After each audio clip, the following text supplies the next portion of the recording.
দয়ার নবী বললেন বুড়িমা, ও বুড়িমা তুমি হচ্ছ গর্ভধারিণী মা, তুমি যতক্ষণ পর্যন্ত মাফ না করবে আল্লাহ তারে মাফ করবে না, তার কবরের আযাব বন্ধ হবে না। ও বুড়িমা তুমি একটু তার জন্য দোয়া করো। বুড়ি বলে ইয়া রাসূলুল্লাহ ইয়া হাবিবাল্লাহ নবী গো, আমি তার জন্য কখনোই দোয়া করব না। নবী বলেন বুড়িমা, তবে কিতাবের মধ্যে এটাই লেখা আছে, দেখবেন কত কত মেয়েরা বাচ্চা প্রসবের জন্য শ্বশুর বাড়ি থেকে বাপের বাড়ি যখন যায়, যে শিক্ষিত মেয়ে হবে, যারা পরহেজগারি হবে, ওই মেয়েরা যখন শ্বশুর বাড়ি থেকে বাপের বাড়ি যায়, তখন দেখবেন শাশুড়ির কাছে কেঁদে কেঁদে মাপ চেয়ে নেয়, শ্বশুরের কাছে মাপ চেয়ে নেয়, পাড়াপড়শি মেয়েদের কাছে গিয়ে ক্ষমা চায়। কেননা বলবে বুবুরে, বাচ্চা প্রসব করতে গিয়ে কত মেয়ে মারা গেছে, যদি আমার মৃত্যুটা হয় তবে তোমার কাছে কোনোদিন মাপ চাওয়া যাবে না, তবে তুমি আমাকে মাপ করে দিও, ক্ষমা করে দিও।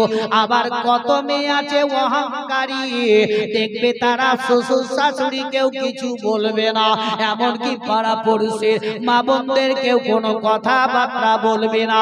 আসলো আমতে চলে গেল বাড়ি, আপন চুপ চুপ করে চলে গেল, তবে তোমার মনে যে দুঃখ গোলা থাকলো সেগুলো আমরা মিটিয়ে তাদের কাছ থেকে মাপ নিতে পারলাম না। নবী আমার বললেন বুড়িমা,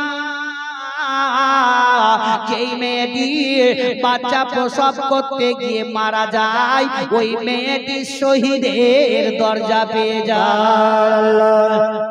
ওরে ও বুড়িমা,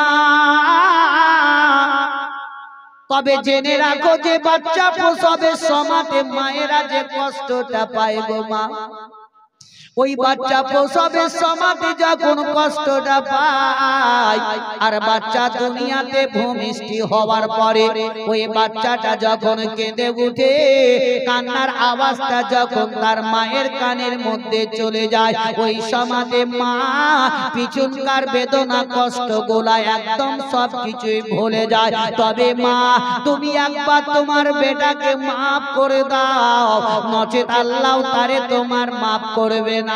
বুড়ি বলে ইয়া রাসূলুল্লাহ ইয়া হাবিবাল্লাহ নবী গো, আমি তার জন্য কখনো দোয়া করব না, আমি কখনো তাকে আমি মাফ করব না। বিশ্বের নবীজি বুড়ির হাতের মধ্যে একখানা লাঠি ছিল, ওই লাঠিটা বুড়ির হাত থেকে যখন নিয়ে নিল, বুড়ির কানে বাবা লাগিয়ে দেওয়া হলো, আর তার বেটার কবরের একদিকটা লাগিয়ে দেওয়া হলো। বিশ্বের নবী বললেন বুড়ি মা, এবার তোমার দোয়া করতে হবে না, বাড়ি চলে যাও। যেমনি একটা পা আগে দিকে বাড়ালো, সঙ্গে সঙ্গে ওই সমাধি আপন কবরের ভিতর থেকে আবার চলে গেল।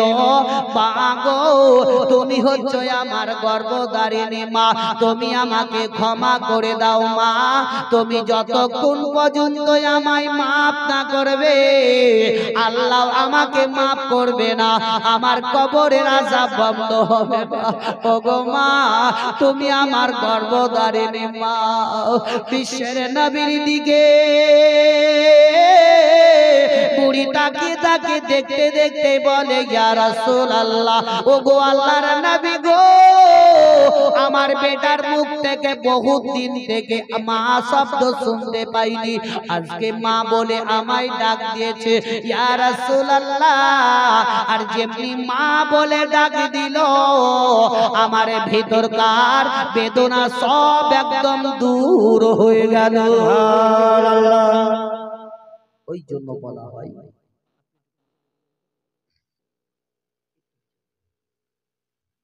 এই জন্য বলা হয় কি, যদি আপনার মনের মধ্যে কোনো দুঃখ থাকে, মার প্রতি যদি কোনো মা যদি ছেলের প্রতি রাগ করে থাকে, সকাল বেলাতে গিয়ে মায়ের কাছে বসে গিয়ে মা তুমি আমাকে মাফ করে দিও, মা বলে যখন ডাকবেন সঙ্গে সঙ্গে দেখবেন মা সমস্ত সব বেদনা ভুলে গিয়ে বাচ্চাকে আপনার মাফ করে দিবে। জোরে বলো সুবহানাল্লাহ। তবে আজ আমরা প্রত্যেকটা মায়েরই সন্তান, তাই কিনা? প্রকৃত আমরা মাকে ভালোবাসি না বলুন? আচ্ছা বলুন।